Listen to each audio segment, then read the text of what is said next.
Welcome, ladies and gentlemen, to Gino's Spot on a Saturday morning for us. It's a Saturday morning for us at 10 o'clock. I know it's a very weird time, but that's because we are beaming across from a special guest from Australia. All the way from Australia, we've got Ashley Gray in. Ashley Gray has written a book and has a deep knowledge of cricket. He wrote a book about the Rebels, the West Indian the Rebel team that came across and played here. A very interesting story there. So we have got Fires van Vuuren in the studio as well with us, and which we'll be introducing in a little moment. But firstly, thank you to our sponsors. Thank you to Spar for supporting Gino's Spot over the last 3 years already. I think it's almost going to be our 3-year anniversary with Spar. It'll be fantastic. An amazing bunch of people that have helped us out over this time, and also to Amobia for our internet. Thank you so much to Amobia for our internet, and then Fitch and Leeds. Our Fitch and Leeds support has always been there for those Tuesday night watches. We are rebroadcasting. This is a live rebroadcast, so we're not actually here live. We are probably just watching and checking at the comments. Right. So we are not going to waste too much time. We are going to get straight into our guest today, who is Ashley Gray, all the way from Australia. We're going to get Mike van Vuuren into our interviewer's chair, and we're heading to Firing on All Cylinders with Mike van Vuuren. How's Mike? Nice to see you again. Nice to see you. And hi to Ashley Gray from across the seas. Hello, guys. How are you? Great to be on your show. Fantastic. Thank you very much. We're so glad to have you on, man. We don't often get up this early in the morning, Ashley. We're not used to it. we're in the midst of a long weekend, Ash. We had a public holiday yesterday. We did. Okay, nice. To commemorate Excellent. Youth Day. Youth Day. It's Youth Day. So we said it was. It's not really us. We're not really involved. No. They don't have an old man's day. Come on. You guys are youngsters, surely. Young adults. Ashley, In our lunchtime. yeah, fab to have you on, and I know you've got the Unforgiven, the book that you've written. We're going to get into that as well, but just a bit of for the guys that don't know you, a little of an introduction from yourself as to your journalism career and what you do. Okay, yeah. I do a fair bit of cricket writing and other journalism as well, whatever it takes to make ends meet. Yes. I've got a few things in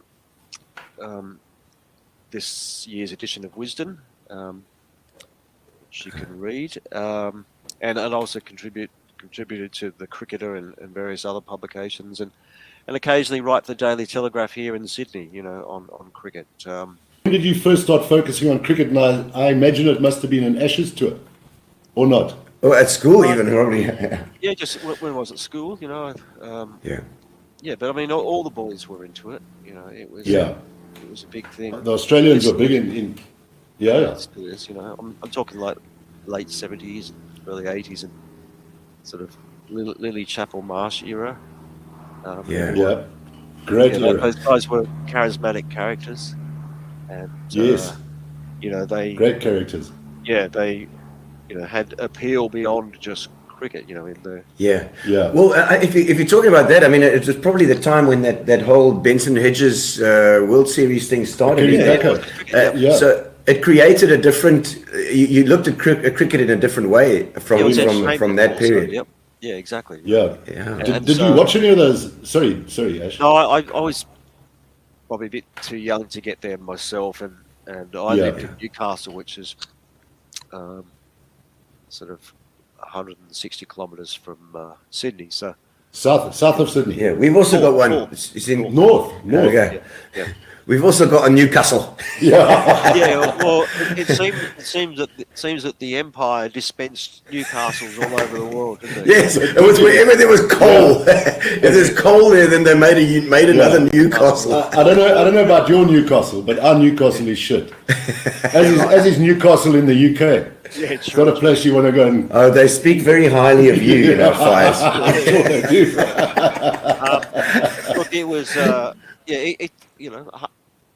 it was a real city, you know, like there's a couple 100,000 people there, but yeah, it was. Yeah. It's a mining and steel city. But Coal. it had its charms, you know, Yeah. had its Yeah. charms. Much like our Newcastle. Yeah. I don't recommend.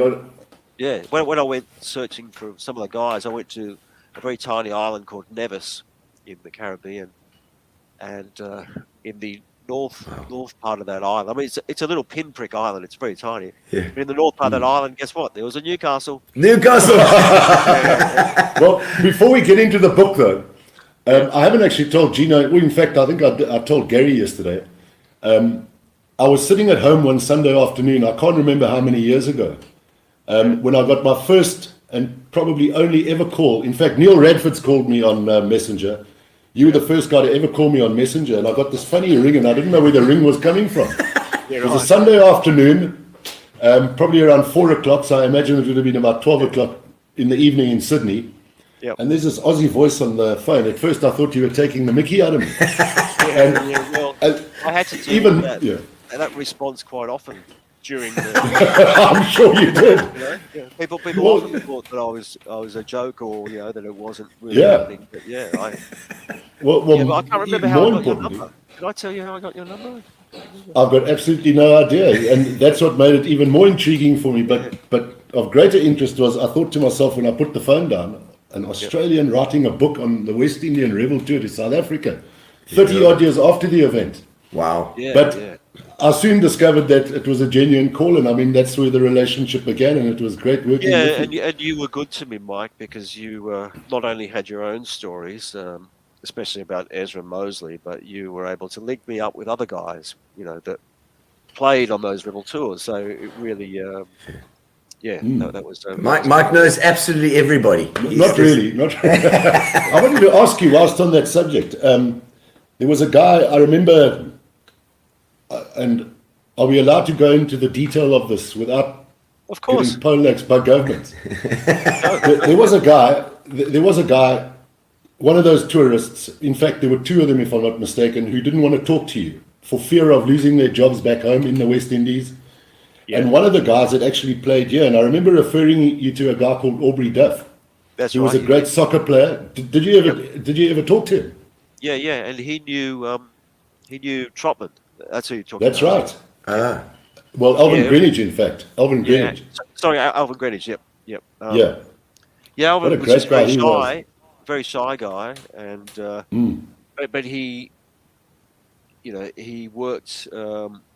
He was coaching. He worked for the army. Yeah, but didn't he work for the army? Yeah, he was coaching the Barbados defence cricket team. Yeah, and he kept on saying that he would talk to me, but he had to get permission from his boss, and that never came.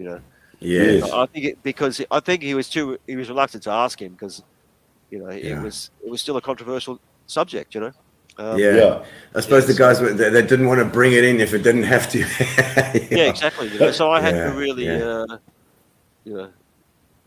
put my case to everyone. I had to say that what I was doing was, filling in a gap in history and allowing you, like whoever I was talking to take your part in history and to fill it out and to justify yourself and to get some validation and closure as well, because a lot of the guys suffered a lot of abuse and whatever for going on those tours. No reason to be interested in it other than being a cricket fan, but I was on the 2003 Australian tour of West Indies. I was doing some reporting for Inside Cricket magazine here, and it was a one-day game at Sabina Park, and after the game, I was in a taxi, and the guy noticed my pass that was dangling around my neck, my press pass, and we started talking about cricket, and he said, "Look, there's a guy I know who used to play Test cricket, and he's homeless, and he's just we could probably find him because he always hangs around this certain area, and he'll just be sitting in the gutter or something like that." And I was like, oh, and it sort of clicked in my head. Well, yeah, this is a story, this is interesting. So is that how the whole idea came about? That's just how I got interested in it, and it turned out to be Richard Austin. And see, the thing was, I was thinking at the time, you would never find a guy in Australia or New Zealand or England or even South Africa, I suppose, who played Test cricket, who was, living rough, Yeah. They all get homeless. Taken care of. Yeah, basically. Yeah. So, he took me to meet him, and we met him, and he was at. He was actually sitting in a gutter, and he was running with a gang of, I don't know, drug addicts. Really, they wanted money to speak to him, and so I got chatting to him, and he said the reason why he was in the gutter was because he'd been to South Africa, on the rebel tours, and he came back, and when he came back, he was ostracized by his countrymen who thought that he'd sold his soul in order to take the money, to go to South Africa, and in their eyes it was blood money. So he had all this money, but he had no friends, and people who used to be, he couldn't get a job, and he just sort of spiraled into this lifestyle, and it was all very sad. And I thought, well, there's obviously a bigger story there. Sure. Yeah, but so over the ensuing 10 to 15 years, I interviewed Lawrence Rowe and a few others, and I thought, well, maybe I could put it together in a book and tell the story of all the rebels, and that was the idea. And Ash, just going back to Richard Austin, did you physically sit on the street interviewing him, or did you have a place to take him to? I sat on the street, yeah. I mean, if you look at the back of the book, that picture of him there, that's a picture we took of him sitting in the gutter. Yeah. That's him sitting in the gutter. Yeah. And I was sitting right next to him. In fact, I've got a picture of me sitting next to him. So he was there. I mean, he was very. I really liked him. He was a fun guy, and he told a good story, and he just sort of, despite being in the gutter, he still had a great sense of humor, and I really appreciated that. I was going to ask you if he was compos mentis. Yeah. When you spoke to him. Yeah. He was there. Yeah, but he. Yeah. You could see that he was ravaged by being on the street. He just looked shabby, and his eyes were kind of a bit sort of puffy, and you could see that he'd obviously indulged in drugs for quite a while. And he was just looking worse for wear, really. Is he still around? Is he? No, he died. Is he long gone? 2015, 2015. Okay. And I mean, was this a common thing for these guys? I mean, I know some of the guys stayed behind here and played cricket here for many years afterwards. Yep. Yeah. Like Sylvester Clark and Alvin Calitcher, and a lot of them did. Collis King, Ezra Mosley. The other one I remember you telling me about when you were really into the book was Herbert Chang. Yeah. Who I think came here as a replacement on the first tour. Yes, he did. There was a story about him as well, Ash. Yeah, absolutely. Yeah, I found him in a sort of ghetto suburb of Kingston, and he was, he was on medication basically, because he was, by the stage he was full-blown schizophrenic, you know. And Wow. but the problem was that he came back to Jamaica from the rebel tours, the first one anyway, and the money that he got, he says that it was taken by one of his girlfriends at that time, Cool. and he tried to get it back, and he just went into a bit of a spiral, and it triggered something in his psyche, and he became a bit of a mess, to quote his sister, his half sister, who said that he wasn't the same man, and this was combined with the fact that he couldn't get a job at coaching in cricket or doing any of the things that he was good at, because no one wanted to touch him because he'd been on the rebel tours, so he was toxic in that way, so I met him in Greenwich Town. That's the suburb in Kingston. It's right near the water, actually. If it wasn't a ghetto, it'd be a beautiful area, Marina. Well, potentially, but he was he wasn't, he had a memory for things in the past, but he spoke kind of slowly with a bit of a slur, and I had to have his half brother there to sort of translate what he was saying, because it was difficult. Oh, the accent as well. And I also speak the patois, which is hard to understand anyway. And I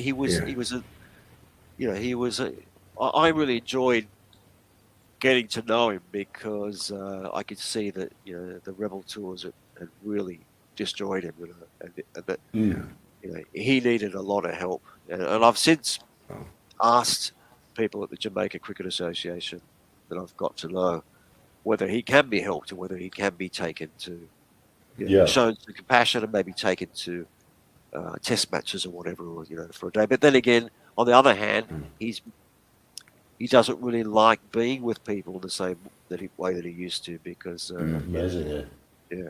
And so Ash, just to go back again, so the taxi driver's now taken you to Richard Austin. Yep. And you then did an interview with Richard Austin. Is that correct? Yeah. And also possibly just explain the what you did. I mean, basically the way that you put this whole thing together. So did you go with a list of people, or did you that kind of thing? Right. Okay. Yeah. Well, that was in 2003. So that was a long time before I actually did the book. But okay.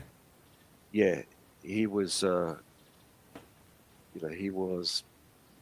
Like I said, he's a fun guy, and he actually wanted, but he was also delusional. He wanted me to call up Kerry Packer as if I had Kerry Packer's phone number. I recall. I recall you, Shame, it's sad. I recall you telling me that. And he said, well, get on to Kerry, and because he was saying, well, we're good mates, we're good friends, and I could go over there and coach New South Wales, But he was 48 at this time, and he was not in any condition to coach anyone, So what happened was that I did have to have a list of all the players, and I had to contact them beforehand. The first guy I contacted was a guy called Ray Winter, who was fairly unknown, but he was a fast bowler, sort of slingy action. Correct. And I remember getting his number through a Facebook page for the Kingston Cricket Club, and just this young guy, who happened to be in the office at the time, just switched on the computer and saw that there was a message on Facebook, and just answered it. So it was just pure luck. And he said, "Oh well, I've got Ray Winter. I can get Ray Winter's contact details." So I called up Ray, and Ray, once again he was sort of disbelieving. He was like, "Sure, whatever." Like me. Because he couldn't fathom why I'd be wanting to tell this story. But when I explained it to him, when I explained that, it was a chance for him to take his place in history, he was. And when I showed him that I had the knowledge as well, yes, he responded to me, and so Yeah, there was a lot of that, and obviously being a white guy wanting to tell a black guy's stories, that was Yeah. very difficult as well. I had to, Yeah. Yeah, but sure. I had to just show them that I was authentic, and that I was Yeah. honourable in my my sort of mission, that Yeah. And how long between talking to Richard Austin and Ray Winter? What was the sort of period of time? Oh, right, it was probably, God, 13 or 14 years. So, it was. Wow. Oh, man. So you had spoken to Richard Austin and kept this idea, oopsie, in the back of your head all this time. Yeah. Well, see, And so then Richard Austin's story appeared in the Sydney Morning Herald, right, in 2003. Okay. And, You wrote the story. Yes, and it got a lot of, Yeah. good responses, But, Yes. yeah, but the thing is, writing a book requires, a lot of things to fall in place. You've got to have the time to do it. Yeah. And I have had a young family, and you can't just put time aside and say, well, I'm going to write a book and not have income coming in. Are you still married then? Just, Just checking in. So 12 years elapsed, plus minus, between your first chat to Richard More than Austin. that, I think it was 14 years. Yeah. Gee whiz, okay. Yeah. And so then this thing started to sort of mix around in your brain, started thinking, okay, well, maybe we can track down more of these guys. Yeah, exactly. And one of the good things was, people often talk about Facebook and they say that, it's bad and, people waste so much time. But it was actually really good for me, because when I actually went to the Caribbean, I was able to speak to guys like Lawrence Rowe, the captain. Then I would publish a photo Lawrence of him. Rowe. Post a photo of him. And that would show to other guys that I was the real deal, that here I was. Yeah. I'd spoken to their captain, and if the captain's keen, Yes. I should be as well, Did you struggle to get through to Lawrence Rowe initially? Was he happy to talk to you, or because he was the one who really caught it in the neck, if I'm not mistaken? Probably more so than the rest of them. Yeah. Reputation-wise, he did, yeah. Yeah. But he's a strong character. I mean, in any group of 20 men, there are just going to be guys who are more sensitive than others, or more sensitive to criticism than others. There's some that are going to be a bit more resilient. Yeah. Rowe was, after a bit of negotiating, and we eventually worked out. I was going to ask you that question. Was he? I mean, I presume a lot of them weren't keen at all. Yeah, and occasionally I had to throw in financial incentives, like I had to buy their dinner or their lunch or their bus fare or whatever, just to get them on board, because the Caribbean is a very poor area, and I mean that's obviously one of the reasons why the guys took the money that came on the rebel tours. Yeah, and Ash, that's another question I wanted to ask you. Did any of them ever divulge how much money they were paid? Oh yeah, they were paid on average about $100,000 US. So that's a lot of money back in 1983. Yeah, I think it was about 4.5 to 1 at the time. 4-5 to 1. Yeah. So it's a substantial amount of money. But would have set them up for life, pretty much, if they used it the right way. Yeah. Yes. The other guy that seemed to suffer quite badly was it Derek Murray or David Murray, the wicketkeeper? Yeah. David.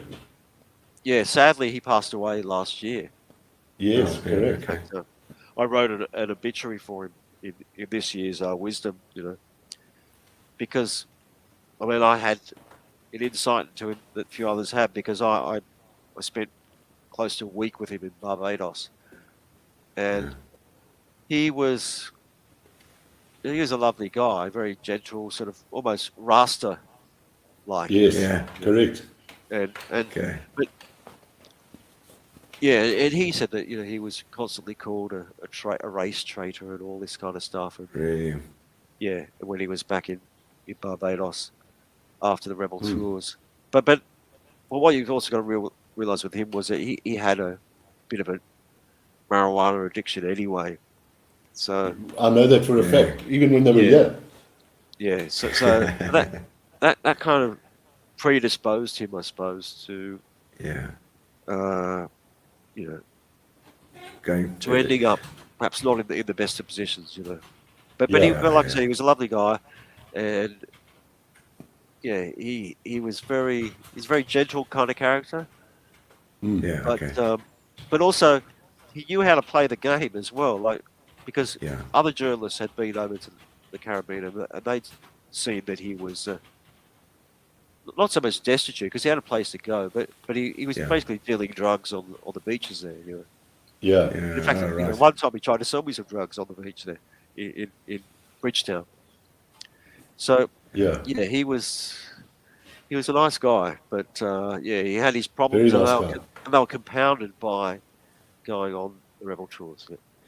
Did any of them do well? Did any of them carry? I mean, Lawrence Rowe, what was he doing at that time? Was he still working in cricket or? Yeah, well, Rowe had to leave Jamaica basically. Really? Yeah. He went to Miami, started up a vacuum seal business there. Hey yo. Yeah. Okay. And incredible. And but he was perhaps paid a fair bit more than the other guys. Okay. And he also took the brunt of the criticism because he was a national hero in Jamaica. And very much so. He'd scored a double century and a single century on debut. Yes, I think Garth Webster said there. He says he scored a double century and a century on his debut. Yeah, that's correct. In fact, Garth, you're quite right. I thought it was Doug Walters, but he's right. It's Lawrence Rowe, in fact. Yeah, no, but Dougie did do that later on in his career. Okay. Yeah, so that's I thought it was on debut. Yeah, Garth's right though. It was Lawrence Rowe. Yep. Gary's asking here in the studio what happened to Collis King. He used to hit sixes of his back foot. He did. Yeah, exactly. Yeah. Well, Collis is a great character, and I'm in contact with him. In fact, I just texted him the other day to say happy birthday. Okay. And when I was in Barbados, I met him and David Murray together one night opposite the National Stadium. There's a little bar or sort of shack, rum shack, and we spent about 7 hours together. And I think Collis demolished a couple of bottles of rum, but he was no different from the beginning of the night to the end. He was a very thirsty fellow. Was he? That said, he was very entertaining and very good value. Isn't he still playing in the leagues there? I'm not sure. He was playing in the English leagues. Yeah, I know he was playing at 63. But he had visa issues. Okay. Back in England for a little while, so I don't know whether he's still doing it, but he's certainly coaching. Okay. I know that. Yeah. But he was a massive success on the Rebel Tour. Phenomenal. Any interesting stories about when you were looking for these guys? Were you touring Jamaica then, finding these people, or did you make a list of people before you got there, and then just just click them off. Tick them off one by one. Yeah. Jeez. Yes. Look, going to Jamaica is it's pretty hardcore there, especially Kingston. And a lot of the travel advice from governments is not to go there because they're not hardcore in what respect? Criminality and there's a lot of gang violence there. Okay. It's massive. Yeah. And if you read the newspapers there, if you go into the Jamaica Gleaner or the Jamaica Observer, just check their websites. Every day there are a couple of murders, usually gang related. Yeah. And they have curfews and the whole thing. So, it's a difficult place to negotiate. But the thing I liked about it was that people are very in your face there. They're not reserved. They'll tell you exactly what you think. Yeah. So you don't have to prize it out of them.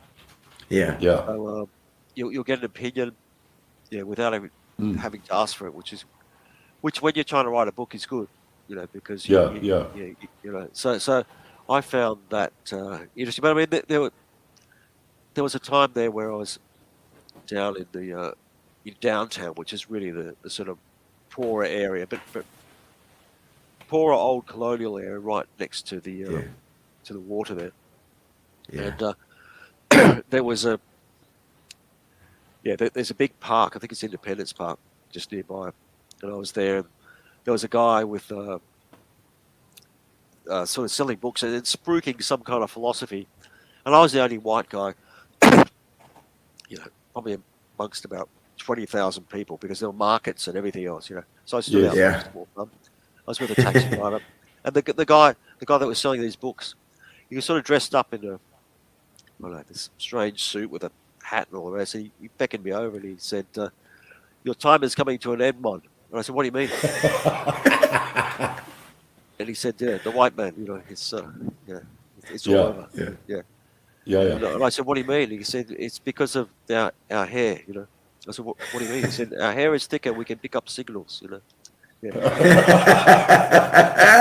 True story.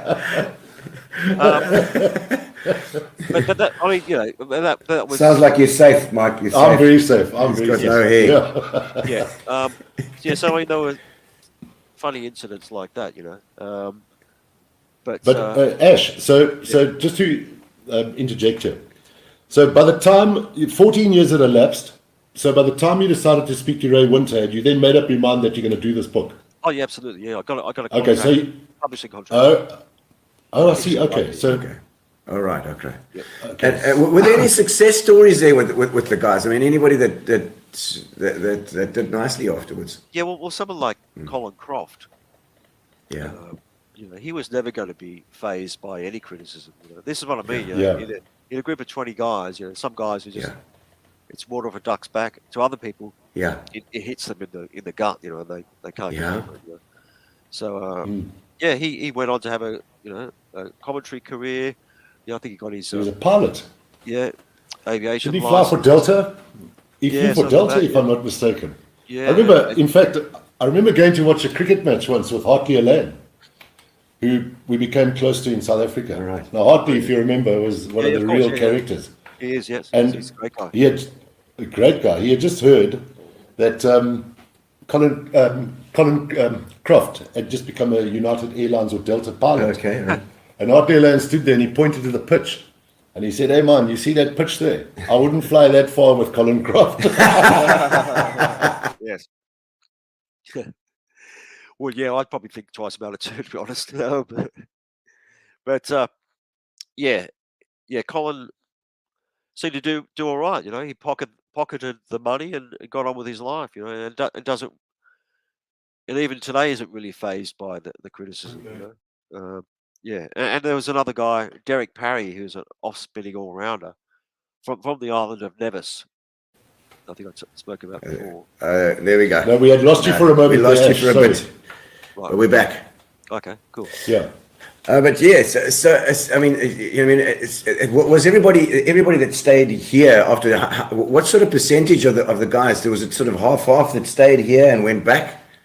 I think about 4 or 5 have stayed in. There were a number who stayed here. Alvin Kalicharan, Fard Backus, Collis, Hartley, Ezra, Sylvester, Trotman, and Emerson. There were Franklin a Stevenson, couple. Franklin Stevenson, correct? Stevenson, yeah. Did you talk to Franklin? Yeah.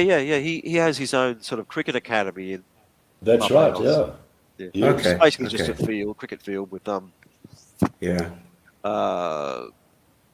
with a clubhouse, But he's a great guy. He's very happy to talk. Very. He likes to get stuck into his critics, He's quite. He's an engaging character, And so I spent a day with him in his academy, and while he sort of coached his boys, and they played a game and all the rest. Yeah, he's another guy who. He's probably different to Croft in that, although he prospered afterwards, this is Franklin.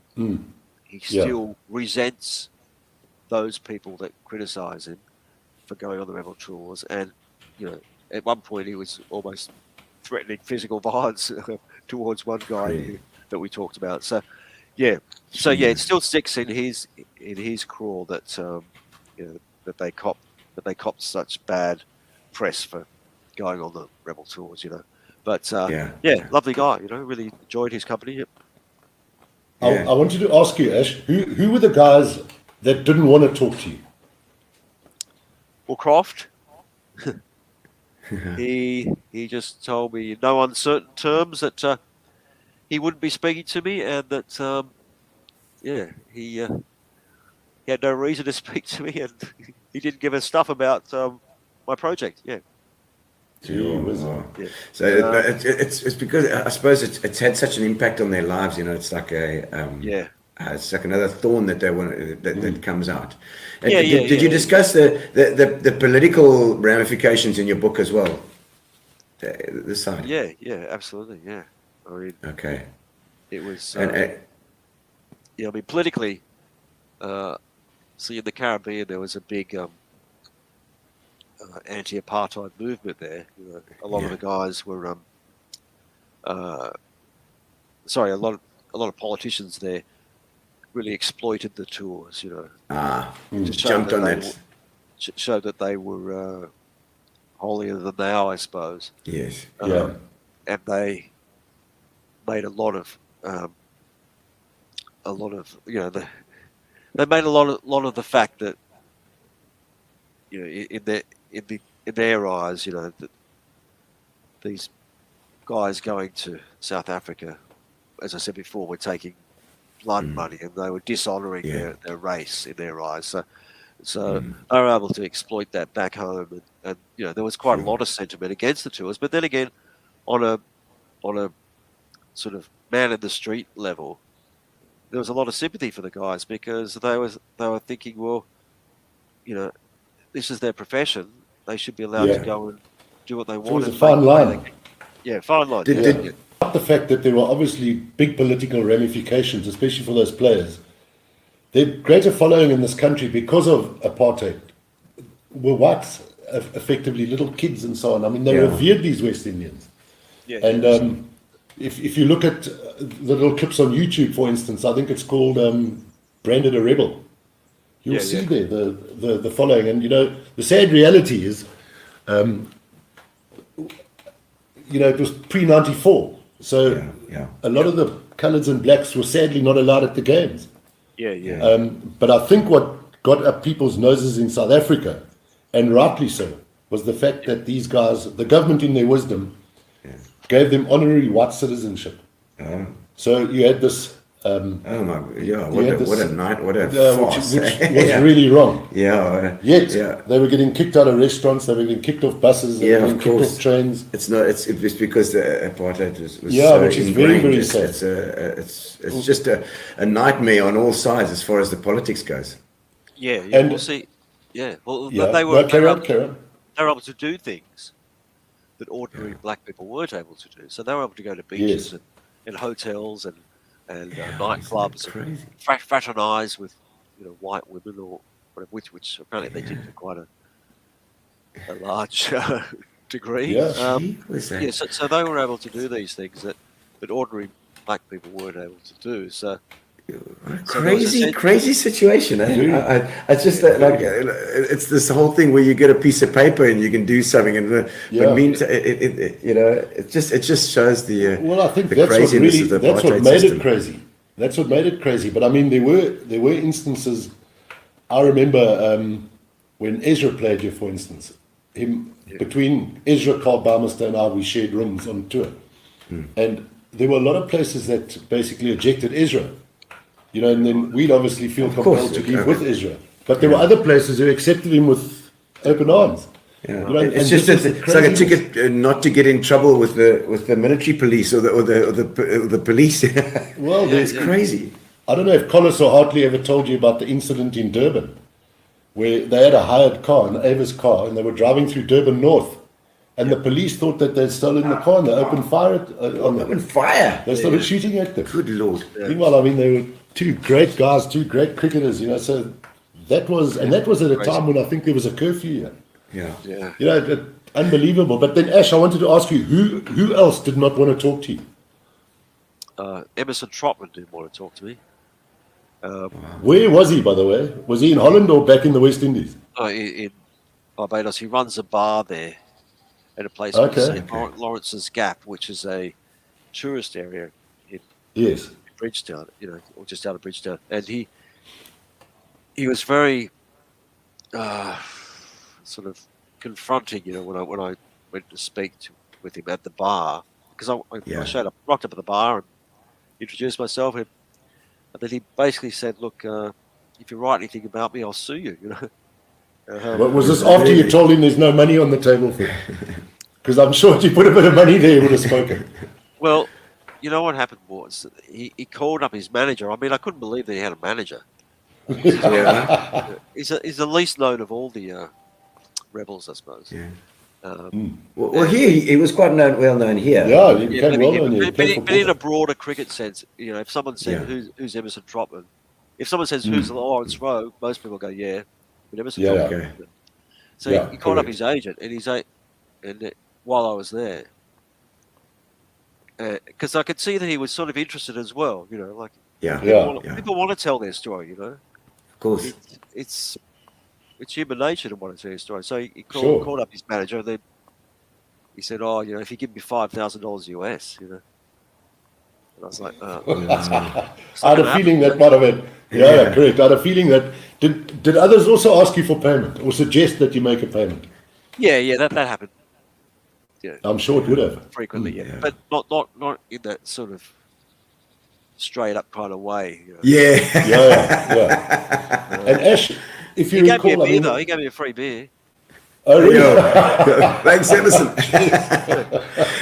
but I can totally understand. That it's not a subject that they want to discuss. It's probably a part of their lives that they just want to say goodbye to. Yeah, exactly. Why is bringing it up? Can have all sorts of ramifications that they don't know about. People still hold very deep opinions about it. You don't know whether it's your employer or whoever. Sure. Yeah. Were all of them banned? Every single one? Yeah. Oh, immediately banned. From playing for West. And playing first class cricket in the Caribbean again. They can still play in England. The English League in South Africa. Yes. Yeah. But they couldn't play in West Indies. But see, a lot of them were getting a little bit older as well. They weren't wanted in England either. But whereas the county cricket we're talking about. Yeah, they could have come back to the West Indies and been coaches and things like that. But they couldn't even play club cricket in West Indies. They couldn't even play club. Was there anything that you came across that really surprised you? I mean, the whole thing was surprising, really. But I did try to speak to Desmond Haynes. Oh, Desmond Haynes, another one, But he told me in no uncertain terms to get stuffed, and didn't have any, because I had to finance the thing myself, to get over there. And I was there for like 5 weeks, and every day I had to kick goals. I couldn't relax. I had stuff to do. Yeah, sure. Work to be done. And he said to me, I don't care how fucking far you've travelled, or how. Is that what Desmond said? Yeah, effing this and effing that. I'm not going to speak to you. So that was on a. So that night was also the night when I went to see Emerson Trotman. Yeah. And I came back from that. Oh, it's like deflated. Feeling quite despondent, Yeah, I'm sure. And then the next morning, I woke up and I looked out the window, and I could see the beach near where I was, and the sort of palm trees and the white sand and the azure blue sort of sea, and it always should have looked very attractive, but to me it was nothing. I just felt terrible. I'm sure. There were times like that during my journey, when people. I mean, I had a self-interest, but other people who were peripheral characters maybe didn't. But the thing about Haynes was that he had made his Test debut at the same time as Richard Austin. Yes. And they had shared their hotel room together. Wow. So it would have been good for Haynes, to ask him, did you what did you think about Aussie? Was there any sign at all that perhaps he would have ended up the way he did? Things like that. Great question. But, Yeah. But yeah, as I said, he definitely wasn't coming to the party. And just as a matter of interest, what about Moses? Why did Moses not want to talk to you, Ezra? I don't think I ever asked you. Because he was coaching I think he was coaching the women's team. That's right. Quite right. I beg your pardon. Although he didn't say it, I can tell that he thought that he was going to bring up something that would jeopardize his job. So Yes. Yeah, nobody wants to do that. Yeah, but he was still keen, I could see. And he said to me that I could write his biography. But the thing was that I didn't have a contract to write his biography. Yes. I had a contract to write the Rebel Tour story, Yeah. Did So you at any stage feel that you were going to not be in a position to deliver to the publisher the contract that you had entered into? Yeah, I always had those feelings. Yeah. When it was hard to deal with, actually. Yeah. Because you think that you're letting down your family, you're letting down yourself. Yeah, sure. Letting down the publisher. You put all this time and effort into it. Especially like I said, when you get rejections and stuff, you really have to dig deep to come back. So what happened was after the Haynes and Trotman rejection, the next morning, as I said, I was feeling rather crap, and I went on a. So I thought, oh well, I'll do something different the first half of today, and I went on a tour of Bridgetown. The tour guide happened to be a major cricket fan, and he was really happy to have me on the tour, and he was really friendly. And he took me to a local cricket match afterwards. Yeah. And we went into the dressing room, and we found pictures of some of the Rebel guys, in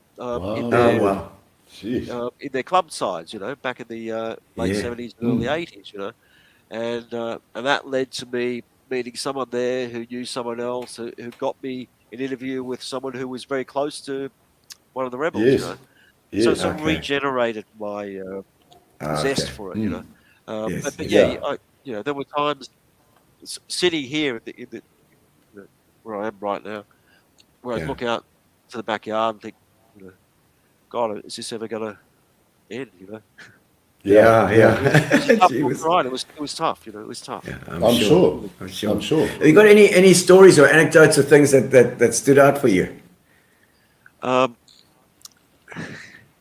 Let's see. Yeah, I mean, one of the interesting things was when I went to Trinidad. Yeah. I was looking for Bernard Julian. This was another. Yeah. Bernard Julian was a West Indian all-rounder from the mid-70s who was fated as the new Gary Sobers. Quite correct. Which is a pretty heavy mantle to have to bear, and ultimately he didn't live up to that. But he still, like a lot of these guys that were the Rebel cricketers, they had moments where they were on top of the world, where they had excelled in ways that other players couldn't. They had this great talent, but couldn't fulfill it often enough. Anyway, I'd contacted him before I went over to the West Indies, and I booked a flight to Trinidad, Port of Spain, to meet him because he said, give me a shout when you're over here. Okay. So I gave him a shout. He just kept on blanking me, and we set up times to visit and to meet each other, and he wouldn't show up. And so there was one day where we went to Queen's Park, the test ground in Trinidad. It's sort of flanked by mountains, so it's beautiful. It's a beautiful, beautiful test cricket ground, and I met Derek Murray, who was a veteran West Indies keeper from the 70s as well, who knew Bernard really well, and he had organised for Bernard to show. Okay. But in the end, it was just me and Derek because Bernard didn't show, But I had a lovely lunch there, Yeah. Yes. Yeah. Recommend the chicken, yeah. And what about what about Alvin Cully? Because he, with respect, could also be quite a difficult character. Yeah. Cully, Yeah, he's in England, is he not? he's in America. Oh, he's in America North now. Carolina. Okay. Wow. Yeah. But did you? He runs a did sort he? of coaching clinic there. Okay. Did you ever get to chat to that guy that blanked you? Sorry, broke up. Oh no! Did you get to chat to that guy that blanked you? That Bernard Julian. Bernard Julian. Did you eventually get hold of him? Yeah, right. Okay. I chased him all around Trinidad. Yeah, I did, and it was kind of crazy because it was almost as though people would tell me they'd seen him. Yeah. And I'd go to that place where they'd seen him. I'd knock on the door, and then they say, "I just left," or "He doesn't live here anymore." Or, it almost got comical, Yeah. Oh my word!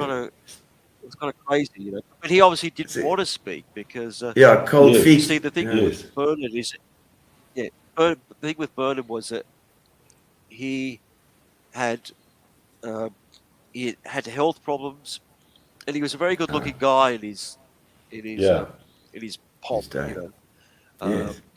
And he'd had cancer and a few other things, and I think he was just very aware that the sort of difference between him now and them was huge, and he was probably just a bit anxious about that. And Derek Murray, whom I met at Queen's Park, he said that he'd had similar problems with Bernard showing up at social events, that he wouldn't come because he had anxiety troubles, So Okay. yeah, It was obviously every time he was okay, and then the time comes and then he's out. Well, What about Alvin Cully? Because he could be quite a difficult guy. Ashley. Yeah, he's a test. He could be a testy little fella. Yeah, he's only about 5'5", but yes, he's a pretty good player. Yeah, but he's got bandy legs and he sort of walks like a gunslinger, Yeah. And when he heard that I was Australian, he immediately assumed that I was a massive beer drinker. So he organised for us to meet at 10 a.m. at a sports bar opposite where he lives in North Carolina. So here we You're are. not even we drinking beers here, right? Only people in the sports bar. Yeah. We're the only people there. And here he is, 10 a.m. First ones at the door. Having a cup of tea. Drinking tea. He kept on saying to me, "Whatever you do, don't tell my wife." I was like, "Okay." But he was, if they didn't want to talk to me about the Rebel tours, that was a negative. But the positive was that at least if I met them, I could tell a story about who they were, how they reacted to certain questions I asked, and why they did, and how that pertained to the Rebel tours. So I was able to get a feel for his life and whatever. But I suppose, now the most shocking story I haven't related in this interview is probably the story of Everton Mattis, who was a very elegant batsman in the early 80s. And he played 4 tests against England and then was dropped. And Mr. Mattis told me, he said he was dropped because he had an afro and Clive Lloyd didn't like it. A lot of the guys had grudges against Clive Lloyd because they felt that he had too much power and that he could drop you for anything, your haircut or the fact you didn't wear your clothes this way or that, So anyway, Everton, he was another ghetto boy, from Jamaica, Kingston. And he came back and he said after the rebel tours, he was harassed by police. Wow. He endured a terrible time. So he eventually moved to New York. But when he was in New York, he sort of went off the rails there, and he was dealing drugs and got shot. Shot in the leg. Yeah. Wow. And when you're with him, and he's a lovely guy, and I really enjoyed my time with Everton, but when you're with him, he's when he's walking, you can hear his leg sort of snap almost, because it's where the brace in his, inside his knee is now, So yeah, his story just absolutely blew me away. The fact that it got so hostile for him in Jamaica, he had to New York, and then when he got to New York, things just fell apart. But he's rebuilt his life, and he's got lovely kids and a lovely wife, and they live in the north of New York, up New York State. So, he's rebuilt his life very well. In fact, I'm a friend of his on Facebook. He was the guy during one of the matches here. I think it was against one of the internationals, test matches against South Africa. Yeah, they went to the El Cid, which was in those days one of Pete's top restaurants. A restaurant, yeah. And the waitress came around and said, "How's your steak?" And he said, "No, man, it's like my Thai pad." Like his thigh pad. A Thai pad. And Ash, just lastly, from a player perspective, Sylvester Clarke, he could have. I assume he could have been quite an elusive guy. Yeah. Yes. Because he wasn't a man of many words. No. Well, see, Sylvester was perhaps the most dominant player on the rebel tours, on the two tours. Yes, very much. He scared the daylights out of all the batsmen that he bowled to, and Barry Richards pretty much said to me that the reason why he retired after the first tour was because Sylvester sort of shook him up so much, He was lethal. First tour, But he passed away in 1999, so I met up with his wife and his son. Correct. He's also played a few games for Barbados. But he's a fast bowler, but not thick set like Sylvester. His son is very sort of thin and long and almost gangly, Yeah. But lovely guys. But she had a really touching story about how Sylvester, how just one morning, Sylvester got up and wasn't feeling that well, and he was going to take his son Shaquem to cricket where Sylvester played, and he went back to bed, and I think that he got up to go. He got up to go to the toilet, then collapsed and died. Just sad, like that. very sad. Yeah, crazy. Yeah, he was a great player. She related that story, and it was lovely to, and I'm still in contact with her as well. But I mean, the thing was that the South Africans at that point in time just weren't used to that kind of pace, I suppose. Yeah. Delivered by 3 or 4 different guys, like a pace battery. They might have been used to facing a side where there was one guy who could bowl at that pace. But when you've got 3 or 4 coming at you, you're non-stop. No respite. No respite. No respite, And the amazing thing was that this was apparently the West Indies' second team, so Correct. Oh, really? Correct. Wow. Quite correct. Well, if you cast your mind back to that era, I think Andy Roberts might have. Yeah, he was still there. They had Andy Roberts, Michael Holding, Colin Croft, Joel Garner, Wayne Daniel, Malcolm Marshall, Courtney Walsh. Yep. They had a hell of a side. Was Malcolm Marshall in the rebel side as well? No. You didn't. Did he come later on to play? He played for Natal. He did. Yep. He was asked. Was he asked to go? Oh, really? Yeah. He was in Ali Bakker's sides, no question. Wow. Yeah. They I wanted think him. Viv Richards was as well, was he not? Oh yeah. Didn't they offer Viv a blank check? Yeah, $1 million, I think. Yep. But it just shows that some of the guys actually did say. So some of the guys did say no as well. They just refused to come. Yeah, they did. Big, Did you?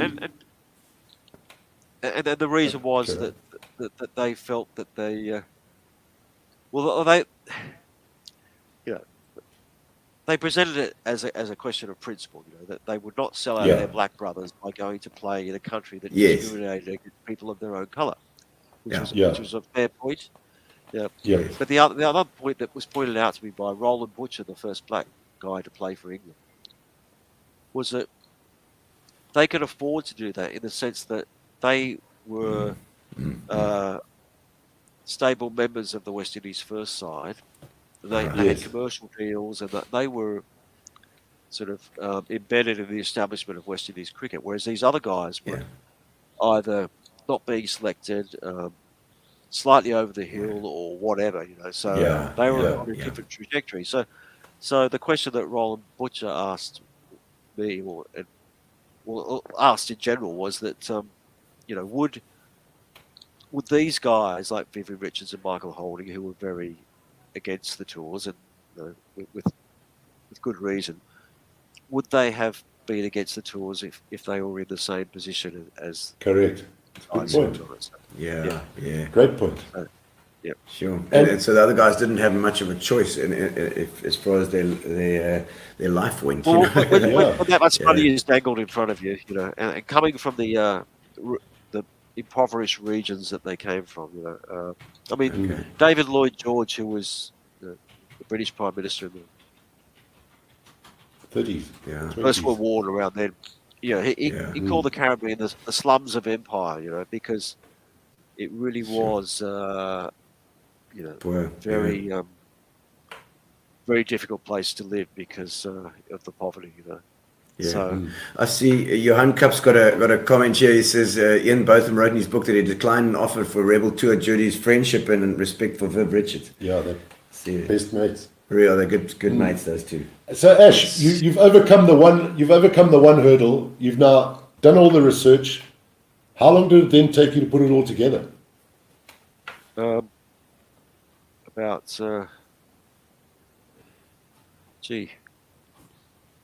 probably about a year, I suppose. Okay. And then I would imagine, then comes the next big obstacle, the selling of the book. Yeah, marketing. And also, Gary's asking about the sort of, you know, I know we haven't got too much time left. We can't keep you all day, but it's all night for you. It's all day for us. But got Gino on the table over here. Yeah. At least you guys don't have load shedding over there. We got load shedding. Jesus. Let's not get into that. Yeah, I'm not going to go there. But yeah, just the conclusions that you came to with the book, how you sort of wrapped it up, and your difficulties in marketing and stuff. Yeah, I mean, one of the disappointing things was I didn't really get much response from South Africa, to tell you the truth. Incredible. But it was very hard to get the book into South Africa to begin with, anyway. Wow. Why? Because I think the pandemic was on at that point in time. Okay, Okay. And also just that there were no, you know, we tried to put it out to a few different people and a few publishing houses, but no one was really interested in taking it up. Okay. And I didn't get any, you know, and I pushed it to a few different newspapers and things, and I didn't get any response. And yeah, it was tough. I mean, I think I got one review, you know, in some obscure publication, and apart from this, you know, I may have done one other interview, but yeah, this is pretty much it, you know. Whereas in England, I got a ton of coverage. In the Caribbean, it was mixed, you know. In Jamaica, yes, got good coverage. In Trinidad, but in Barbados, not so much. You know, there was a reluctance there to pursue the story. You know. And in general, Australia, it was good. Yeah. Sorry, go on. No, carry on. I beg your pardon. No, carry on. Yeah, in Australia, it was good as well. You know, like I got a lot of coverage here, and I think as well, you know, that it was the Black Lives Matter movement was happening at the same time, so that was that really gave it a boost too. You know, so. Yeah. And Ash, was it better than you expected or anticipated? You mean the reception of the book? Yeah. Yeah. Yeah, ultimately, I probably did about. I mean, I did do a lot of. There was a lot of interest, and like I said, just mainly from England, Australia, and the Caribbean. So I probably did over 40 interviews. There was a lot of press coverage, and then the book, won some awards. So it was great. Yes, great. MCC Book of the Year. It was well done. The British, I think, Telegraph Cricket Book of the Year. It was the William Hill? What's it called? William Hill, I think I read. Okay. Yep. Yeah, William Hill. It was runner-up for the Book of the Year for that. It was the Cricket Writers Club in England that was won an award there as well. So yeah, it was. Wow. And that was great. It's also got the Gino Spot Book of the Year award as well. Well, that's the most prestigious of the lot. Yeah. Oh, no, but actually, that's fantastic, man. And like Gary says, the conclusions. I mean, and what if you've got out of the book yourself as well? Yeah. Well, I mean, not money wise, but like for your soul. I mean, I didn't make any money out. Money wise, I just broke even. Really, I didn't. Yeah. Like, I mean, prize money from winning awards sort of, allowed me to break even from the book. Well done. But it's transformed my life because now, I'm friends with Mike. Which is great. Yeah. And vice versa. Yeah. Yeah, and also, I've got all these, friends in England and the West Indies I've never had before, and we're trying to set up a documentary to. Yes. A great idea. You mentioned that to me. Yeah. It's just trying to get the finances right for that. And hopefully come to South Africa where I can meet you guys and we can take absolutely roll around and we'll take you to the sports bar at 10 o'clock in the morning. To the El Cid.